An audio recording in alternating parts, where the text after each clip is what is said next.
নমস্কার। গল্পের গ্রামোফোন চ্যানেলে আরও একবার আপনাদের সকলকে স্বাগত। আজ গল্পের গ্রামোফোন চ্যানেলের নিবেদন সুচিত্রা ভট্টাচার্যের লেখা গল্প এখন হৃদয়। গল্পটি শুনতে থাকুন। আশা করি আপনাদের এই গল্পটি ভালো লেগে থাকবে।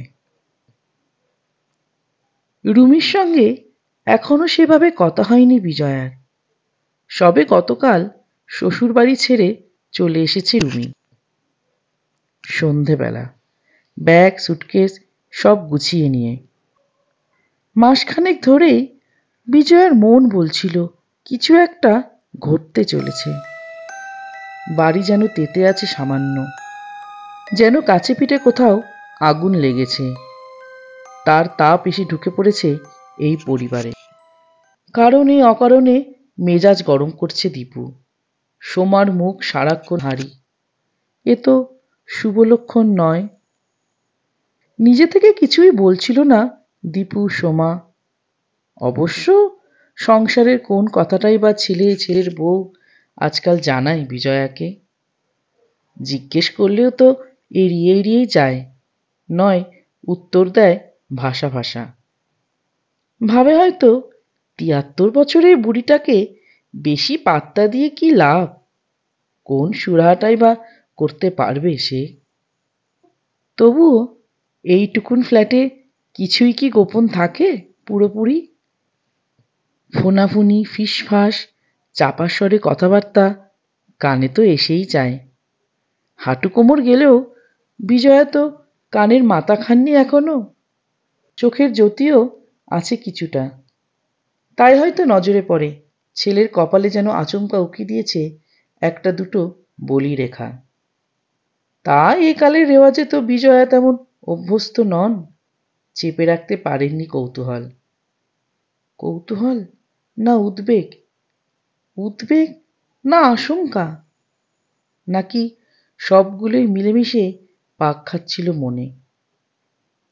দিন কয়েক আগে জিজ্ঞেস করে ফেলেছিলেন ছেলেকে, হ্যাঁ রে রুমির কি হয়েছে রে? দীপু তখন ব্যালকনিতে দাঁড়িয়ে সিগারেট খাচ্ছিল। এক হাতে ধরা ছিল গ্রিল। দূরমনস্ক চোখ মেলা ছিল সামনের মাঠটার ওপর। আনমনে বলেছিল, কিছু বলছো? রুমির কথা জিজ্ঞেস করছি, ওর কোনো সমস্যা হয়েছে নাকি? কি হলো? রুমি আর শ্বশুরবাড়ি থাকবে না, চলে আসবে, মনে হচ্ছে পাকাপাকি। শুনেই বিজয়ের বুক ঢিপ ঢিপ। সে কি রে, কেন? আলগা কাঁধ ঝাঁকালো দীপু। বনিমানা হচ্ছে না। কার সঙ্গে? শ্বশুর শাশুড়ি? না, তাহলে কৌশিক? ধরে নাও তাই। বলিস কি? অত কাণ্ড করে ভাব ভালোবাসার বিয়ে হলো, দুজনের কত প্রেম, আর মাত্র ১ বছরের মধ্যে হলোটা কি? কিছু তো হয়েছে নিশ্চয়ই, নইলে তো আর কোনো মেয়ে শখ করে বর ছেড়ে চলে আসে না। দীপুর স্বর হঠাৎই রুক্ষ। ঢোক গিললেন বিজয়া। রুমি বলছে না কেন চলে আসছে? আহ মা, কেন ঘ্যান ঘ্যান করছো? তেতুমুখে খেকিয়ে উঠল দীপু। তারপর কখনো যা করে না তাই করল। পরিচ্ছন্ন ব্যালকনিতেই সিগারেট ফেলে নেবালো চিপে চিপে। পা দিয়ে ঠেলে সরিয়ে দিল মরে আসা চন্দ্রমল্লিকার টপখানা। নতুন ফাল্গুনের সন্ধেটাকে ঝলসে দিয়ে বলল, জেনে তোমার কটা হাত পা গজাবে? না মানে, বয়স তো অনেক হলো, ঠাকুর দেবতা নিয়ে থাকো না, নইলে টিভি খুলে সিরিয়াল দেখো। নাতনির চিন্তায় তোমায় উতলা হতে হবে না। বলেই গটগটিয়ে নিজেদের ঘরে। আহত মুখে খানিকক্ষণ দাঁড়িয়ে রইলেন বিজয়া। ছেলে হুকুম ঝাড়ল, সঙ্গে সঙ্গে নাতনির চিন্তা ঠাকুমার মাথা থেকে কর্পূরের মতো উবে গেল। এ তো হয় না। বাপ মা দুজনেই তো নাচতে নাচতে অফিস বেরিয়ে গেছে চিরটাকাল। ওই মেয়েকে তিনিই তো কোলে পিঠে করে মানুষ করেছেন। আজ রুমির কথা ভেবে বিজয়ের বুক আনচান করবে না তো কার করবে? বিজয়া ভেবেই পাচ্ছিলেন না কি করে অমন অলক্ষণে কাণ্ড ঘটতে পারে। এই তো বড়দিনের সময় দুজন এসেছিল একসঙ্গে, তখন তো দুটিতে কি ভাব, কত হা হা হি হি করলো। এ ওর পাত থেকে তুলে তুলে চিড়ে খাবার খেলো। মুখ থেকে কথা খুঁজতে না খুঁজতেই কবিতা আবৃত্তি করে শোনালো কৌশিক। ড্যাং ড্যাং করে ট্যাক্সি চেপে চলেও গেল জোরে। তখন নিশ্চয় অশান্তি চলছিল না? নাকি মা বাবা ঠাকুমা দুঃখ পাবে বলে টের পেতে দেয়নি রুমি? তাহলে বলতে হয় বিয়ের পর তুখোর অভিনেত্রী বনে গেছে নাতনি। আগে তো রাগ বিরাগ অনুরাগ কিছুই লুকোতে পারত না, অন্তত বিজয়ার কাছে। ঠোঁট ফোলাতো কথায় কথায়, মুখ ছেয়ে যেত মেঘে। তবে বিবাদটা কি পরে শুরু হয়েছে? তাহলেও তো বেশি দিন নয়, বড়জোর 1.5-2 মাস মাত্র। এই কদিনে কি এমন মনোমালিন্য হতে পারে যাতে স্বামী স্ত্রীর সম্পর্কই ছিঁড়ে যায়? একেবারেই চলে আসতে হয় বাপের বাড়ি? নাকি দীপু সোমা একটু বেশিই উৎকণ্ঠিত হয়ে পড়েছে? হয়তো তেমন কিছুই নয়, তুচ্ছ কারণে খিটিমিটি বেঁধেছে বর বয়ে। গোসা করে কদিনের জন্য আসছে রুমি, কৌশিককে জব্দ করতে, বিরহের স্বাদ টের পাওয়াতে। বরকে ডায়েট দিতে বউরা কি বাপের বাড়ি চলে যায় না? বিজয় তো গেছেন। কি তাসের নেশা ছিল তার কর্তাটির, বাপ রে! একবার দলমল নিয়ে আসরে বসে পড়লে তো আর হুষ্টি নেই। রাত 12টার আগে বাড়িমুখো হতেন না। বিজয়া তখন নতুন বউ, পথ চেয়ে বসে আছেন তো বসেই আছেন। হাই তুলতে তুলতে দেখছেন শাশুড়ি শুয়ে পড়লেন, জায়েদের ঘরে খিল পড়ে গেল। কর্তার তবু দর্শন নেই। কাহাতক ওই অত্যাচার সহ্য হয়। অনুনয় বিনয় কাকুতি মিনতিতে যখন কাজ হলো না, তখন দিলেন এক মোক্ষম প্যাঁচ, সোজা চলে গেলেন কোন নগর। বউ আর ফেরা নামটি করে না দেখে 19 দিনের মাথায় ঘাড় জোকাতে বাধ্য হয়েছিলেন বিজয়ার দাপুটে কর্তাটি। মান ভাঙাতে গুটি গুটি পায়ে এসেছিলেন শ্বশুর বাড়ি। তাসের নেশা যদিও ছাড়েননি, তবে খানিকটা সংযত তো হয়েই ছিলেন। 9টা-10টার মধ্যে ফিরতেন তো বাড়িতে। পুরুষ মানুষকে বসে রাখতে গেলে বাপের বাড়ির জুজুটা দেখাতেই হয়, বিজয়া জানেন। রুমিও হয়তো তাই করছে। কোনো কারণে কৌশিককে বাগে আনতে ঠাকুমার পলিসিটাই নিচ্ছে নাতনি। সময় যত পাল্টাক, বাবা, ঘি আগুনের সম্পর্ক যাবে কোথায়? রুমি এসে কটা দিন বসে থাকুক ঘাপটি মেরে, দেখ না দেখ কৌশিক এসে নির্ঘাত হামলে পড়বে। বউকে ওই ছেলে চোখে হারায়, এ বিজয়া সচক্ষে দেখেছেন। পুজোর সময় মাত্র 5-6টা দিন এ বাড়িতে এসেছিল রুমি, প্রতিদিন।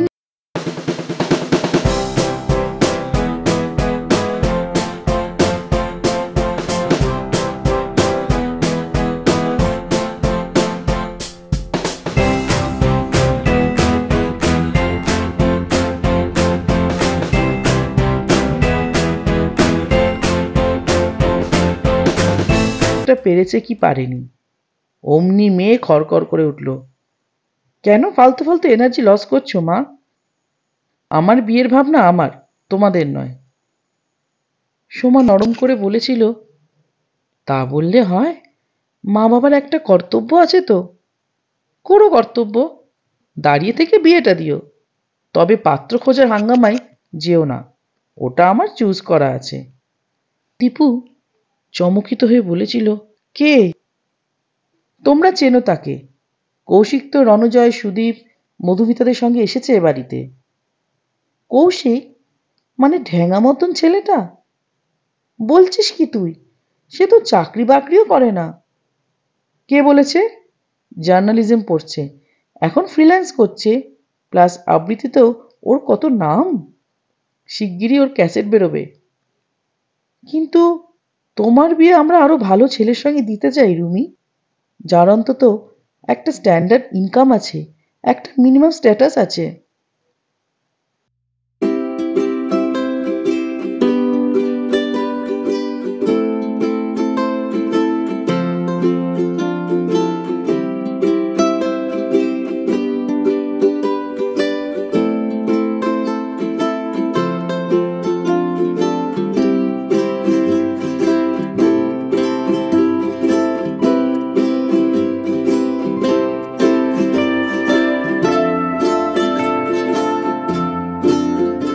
মেয়ের কাছে তাদের হার মানতেই হবে।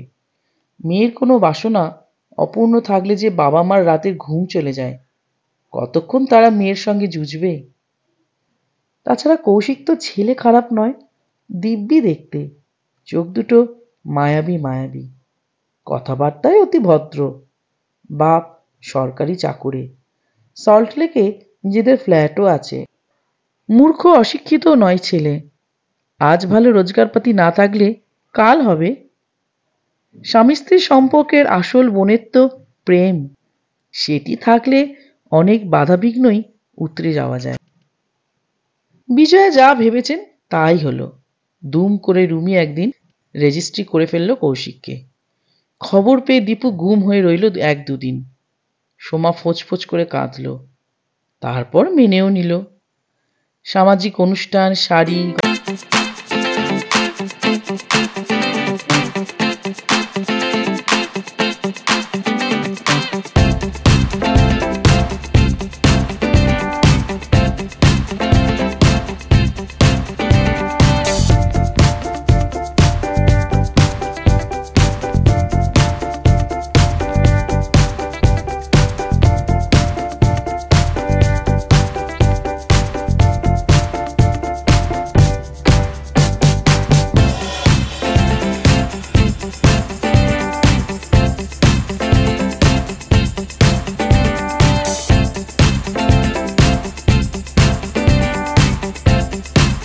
গেছে এত রজ্জুতে ওদের সর্পভ্রম হচ্ছে না তো?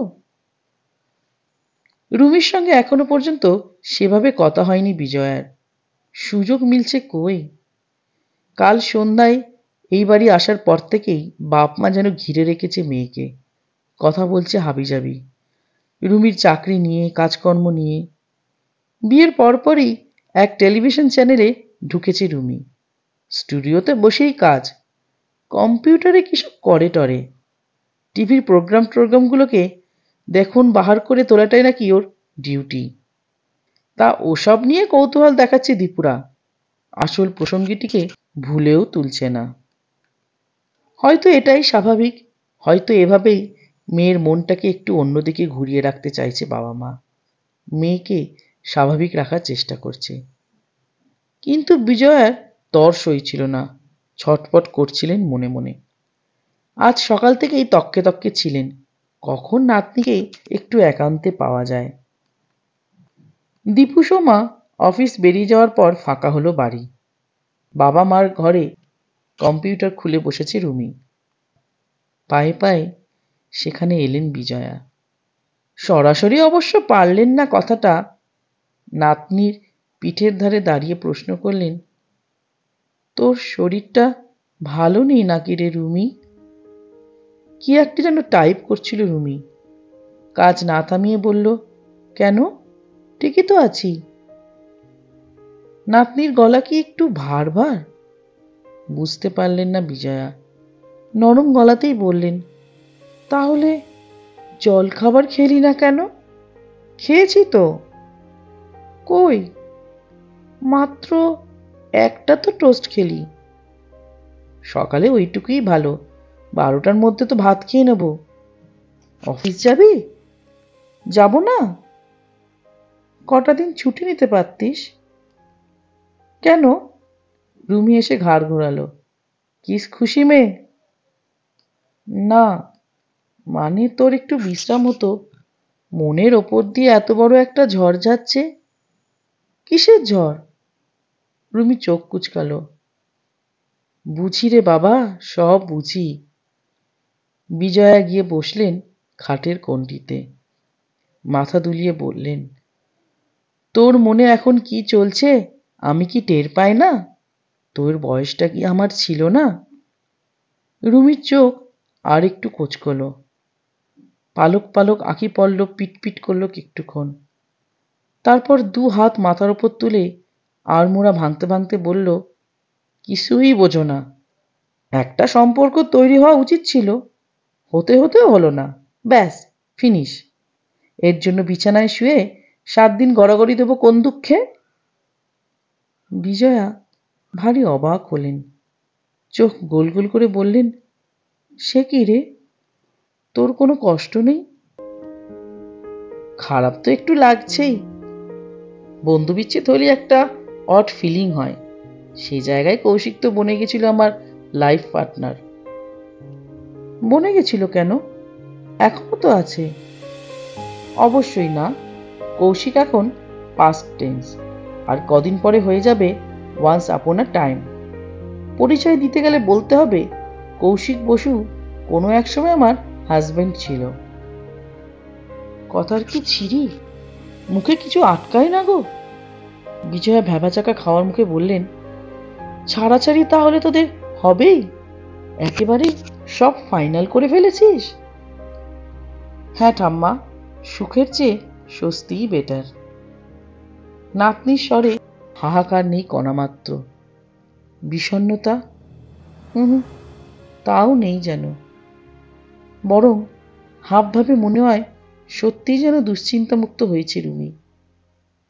থমকে গেলেন বিজয়া। কি বলবেন এই মুহূর্তে ভেবে পাচ্ছিলেন না। তিনি তো আদ্যিকালের ঠাকুমা নন। চারদিকে যে আজকাল ডিভোর্স ফিভোর্সের ধুম পড়ে গেছে, তা তো তিনি হরদম দেখছেন। আজকাল নয়, বেশ কিছুকাল ধরেই। চেনা জানার মধ্যেও তো ডিভোর্স হয়েছিল বছর 20 আগে।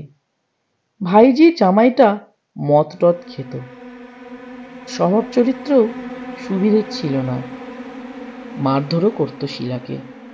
কাটান চারান হয়ে যাওয়ার পর বিজয়ারা হাঁপ ছেড়ে বেঁচেছিলেন। তবু ওই পাষণ্যটাকে ছেড়ে এসেও কেমন যেন মন মরা হয়ে থাকতো শিলা। সংসার ভেঙে যাওয়ার শোক সামলাতে বেশ কিছুদিন সময় লেগেছিল। কিন্তু রুমির কোনো হেলদোলই নেই। 1 বছর হোক আর যাই হোক, একসঙ্গে ঘর করেছে, একত্রে শোয়া বসা থাকা, কোনো রেশ কি থাকবে না তার?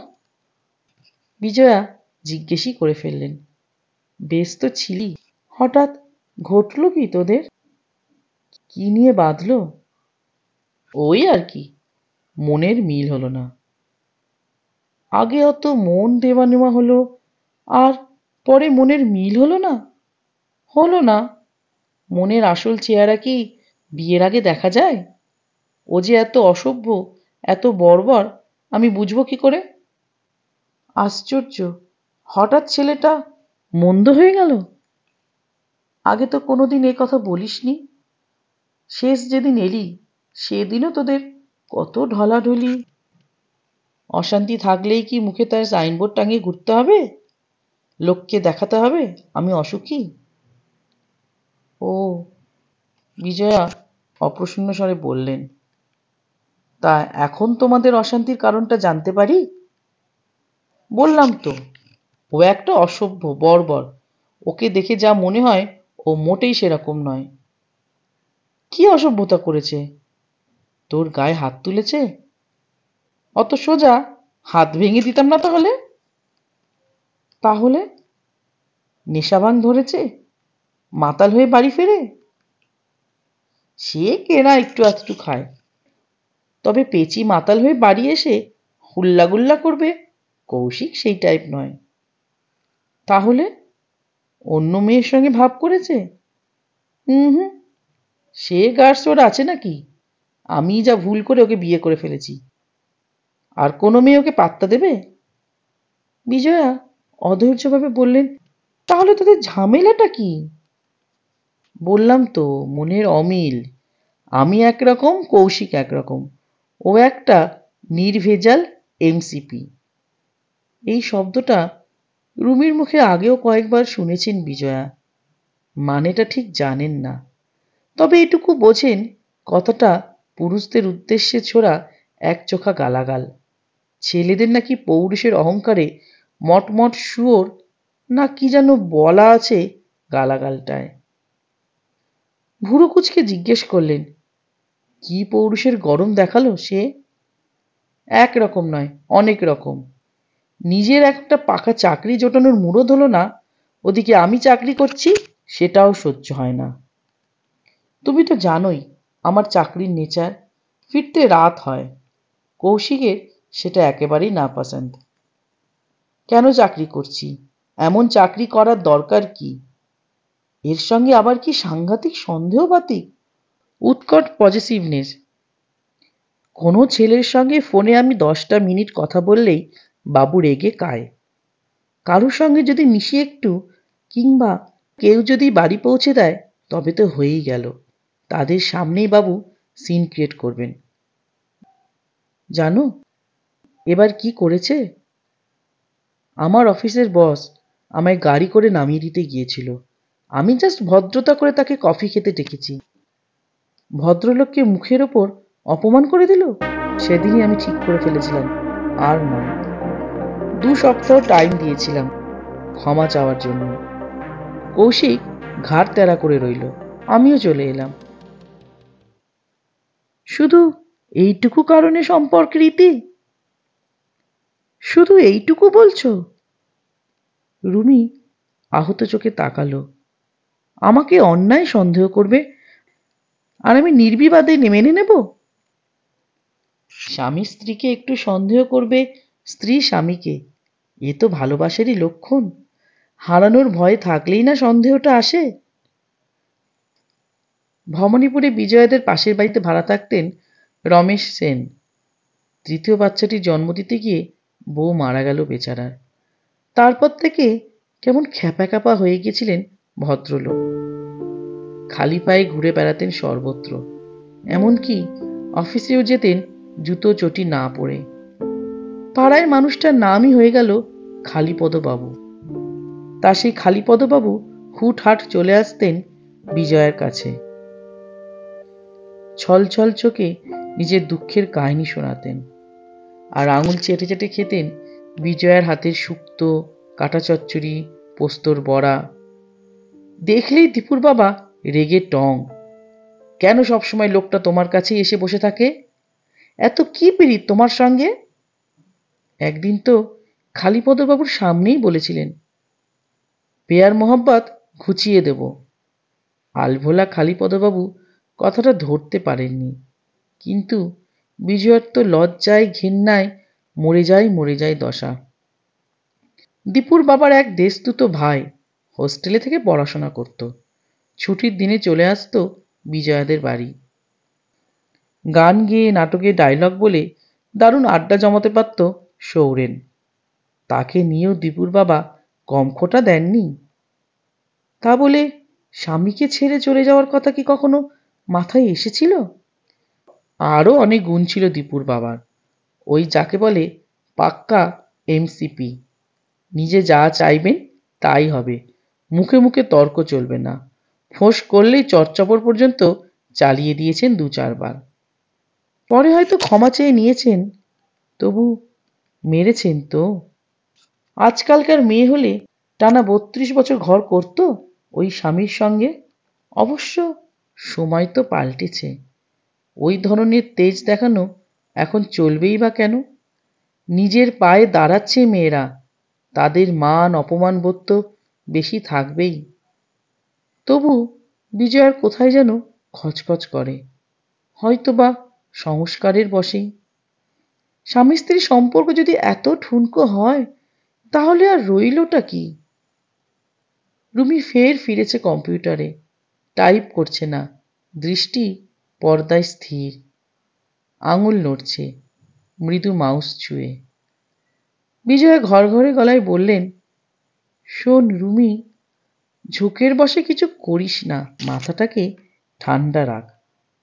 কটা দিন যেতে দে, দেখবি সব ঠিক হয়ে গেছে। অনর্থক সময় নষ্ট করব কেন? রুমির স্বর নির্বিকার। যে গাছ বাঁচবে না তাতে মিছিমিছি জল ঢেলে কি লাভ? যদি গাছটাই তোর কাছে আসে, যদি জল চায়? নো চান্স ঠাম্মা, কৌশিক সে বান্দাই নয়।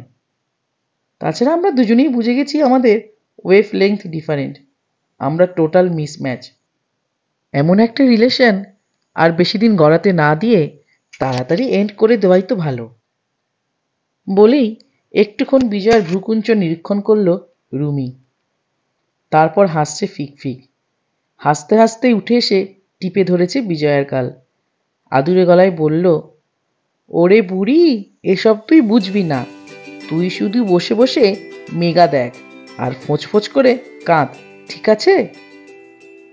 বিজয়া মাথা নাড়লেন দুদিকে। না, ঠিক নেই, ঠিক নেই।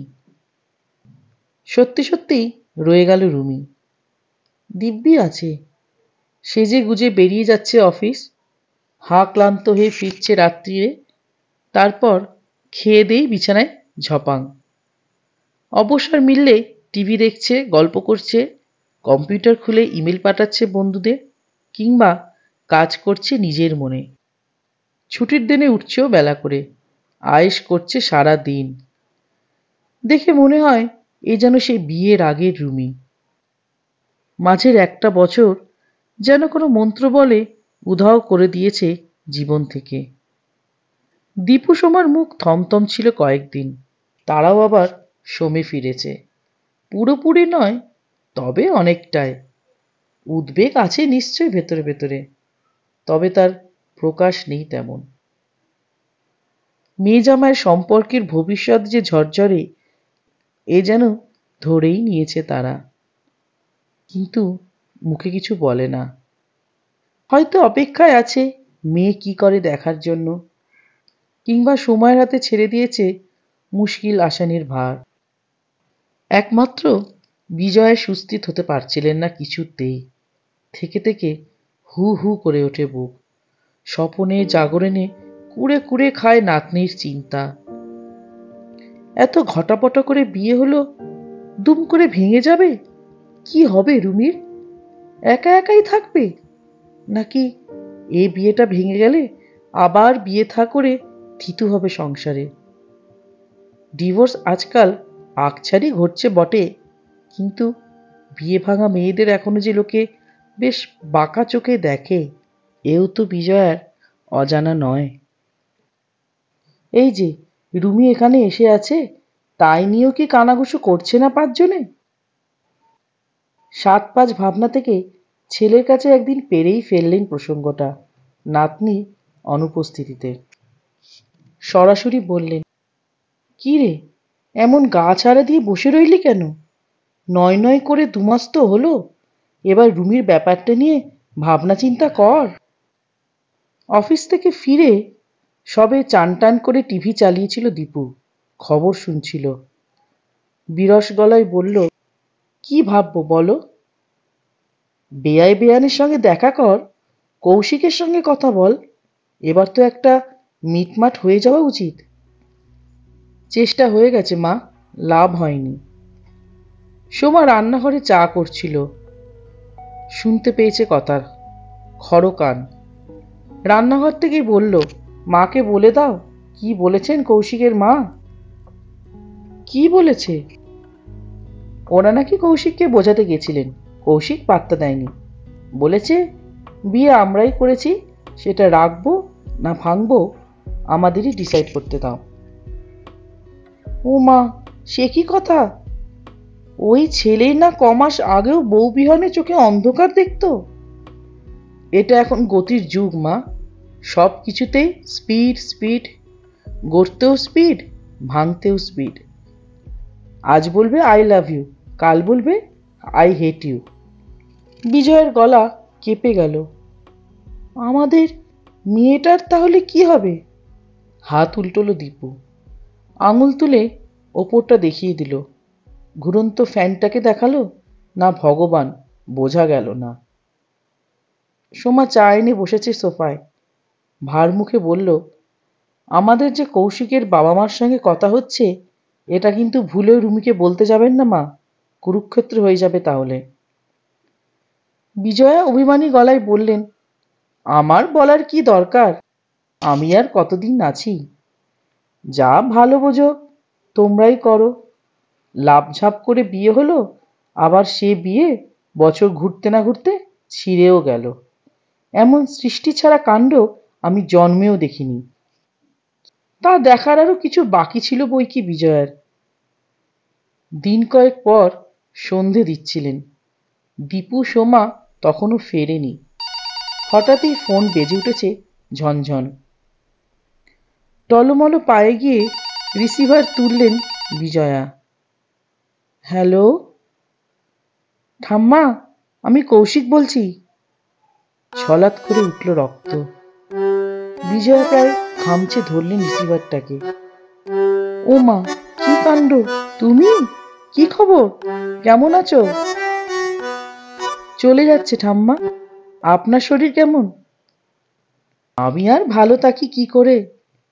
বিজয়া শিশুর মতো প্রগল্ভ সহসা। ও প্রান্ত নিশ্চুপ। শনশন হাওয়া বাজছে ফোনে, ঝড়ের মতো। নাকি বিজয়ার নিঃশ্বাসই ফেরত পাঠাচ্ছে দূরাভাস? বিজয়া ব্যাকুল স্বরে বলে উঠলেন, হ্যালো হ্যালো, লাইন কেটে গেল নাকি? না না। কৌশিকের স্বর ফিরেছে। রুমি কি বাড়ি আছে ঠাম্মা? না তো ভাই, সে তো এখন অফিসে। ওখানে ফোন করো, পেয়ে যাবে। করেছিলাম, লাইন পাচ্ছি না। তো মোবাইলে করছো না কেন? মোবাইলেই তো করতে বলেছিল আমায়, এখন দেখছি সুইচ অফ। তাই ভাবলাম আজ হয়তো বেরোয়নি। রুমি কৌশিকের ফোনাফুনি হয় তাহলে, গোপনে গোপনে। বিজয়ের বুক আনন্দে চলকে উঠল।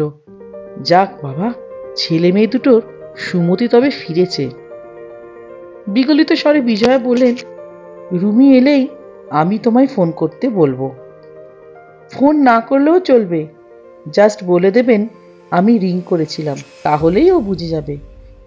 আর হ্যাঁ, বলবেন কাল যেন সন্ধেবেলা অবশ্যই দেশপ্রিয় পার্কের উল্টো দিকে বাস স্টপে চলে আসে, ঠিক 7:30টায়। আমি ওর জন্য ওয়েট করব। টেলিফোন রেখে দেওয়ার পর সত্যি সত্যি নাচতে ইচ্ছে করছিল বিজয়ের। না, নাতনিটা তার মহা বিচ্ছু। কেমন সবাইকে ঘোল খাইয়ে রেখেছে। দীপু সোমা ঢুকলেই শোনাতে হবে সুসংবাদটা। না থাক, ওদের এক্ষুনি বলা দরকার নেই। ওরা কবে আগে কোন সংবাদটা দেয় বিজয়াকে? একবার অন্তত ওরা পিছিয়ে থাকুক। দম চাপার মতো উত্তেজনাটাকে চেপে রাখলেন বিজয়া রুমি ফেরা পর্যন্ত। 9:45 নাগাদ এলো রুমি।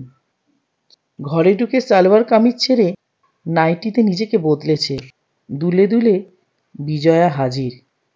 মুখে রহস্যময় হাসি ফুটিয়ে বললেন, খুব ডুবে ডুবে জল খাওয়া হচ্ছে। চোখের কোণ দিয়ে ঠাকুমাকে দেখল রুমি। কেন? তুমি ধরা পড়ে গেছো। বাড়িতেই ফোন এসেছিল আজ। কার ফোন? আহা, জানো না যেন? ন্যাকা, তোমার বরের। ও হ্যাঁ, ওর তো যোগাযোগ করার কথা ছিল। রুমির মুখ ভাবলেশহীন। কখন করেছিল? সন্ধ্যের মুখে মুখে। চোখ টিপে বৃন্দাদূতির ঢঙে বললেন বিজয়া, কাল তোকে দেখা করতে বলেছে 7:30টায়। রুমির তাপ উত্তাপ নেই। কোথায়? দেশপ্রিয় পার্কে বাস স্টপে? ও, সেখানে বুঝি মাঝে মধ্যেই তোমাদের মিলন হয়? তা ঢং করে বাইরে বাইরে কেন? বাড়িতে ডাকলেই তো পারো। বরই তো, লজ্জা কিসের? রুমির ঠোঁট বেঁকে গেল অল্প। কেন দেখা করতে বলেছে জানো? আমার জানা স্বাদ নেই বাছা। তোমরা মিলে জুলে থাকো, তাহলেই আমি খুশি। তুমি যা ভাবছো তা নয় ঠাম্মা। রুমির ঠোঁট আরো একটু বেগল। কাল আমাদের উকিলের কাছে যাওয়ার কথা। মিউচুয়াল সেপারেশনের ড্রাফট তৈরি হবে। মানে? আমরা মামলা টামলায় যাচ্ছি না। কৌশিকের চেনা লয়ার আছে, তার মাধ্যমে দুজনে একসঙ্গে আইন মাফিক পিটিশন করে দেব। তারপর যা হওয়ার হয়ে যাবে। আপাতত জুডিশিয়াল সেপারেশন, 6 মাস পরে ডিভোর্স। বিজয়ের মুখ হাঁ হয়ে গেছে। জোর বেঁধে বিয়ে ভাঙতে যাবি? হ্যাঁ, আমরা দুজনেই ভেবে দেখলাম, হাজবেন্ড ওয়াইফ হয়ে যখন থাকা যাচ্ছে না, তখন ঝুট ঝামেলায় না গিয়ে পিসফুলি দাড়ি টানাই ভালো। পোষাচ্ছে না, থাকবো না একসঙ্গে। তা বলে আমরা তো কেউ কারো শত্রু নই।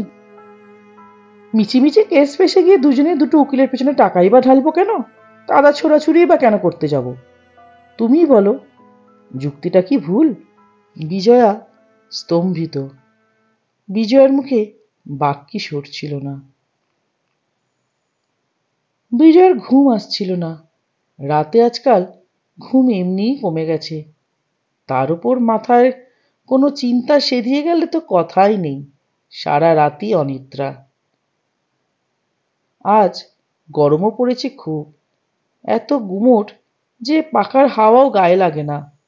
বৈশাখ গড়িয়ে গেল, এখনো ভালো করে একটা কাল বৈশাখী এলো না। এক আধ দিন মেঘ উকি দেয় বটে, মিলিয়েও যায় হুশ করে। তারপর আকাশ আবার খটখটে নিষ্করুণ। বৃষ্টিহীন পৃথিবীতে তাপ চড়ছে ক্রমশ। গা জ্বালা জ্বালা করছিল বিজয়ার। উঠে বসলেন, তেষ্টা পাচ্ছে।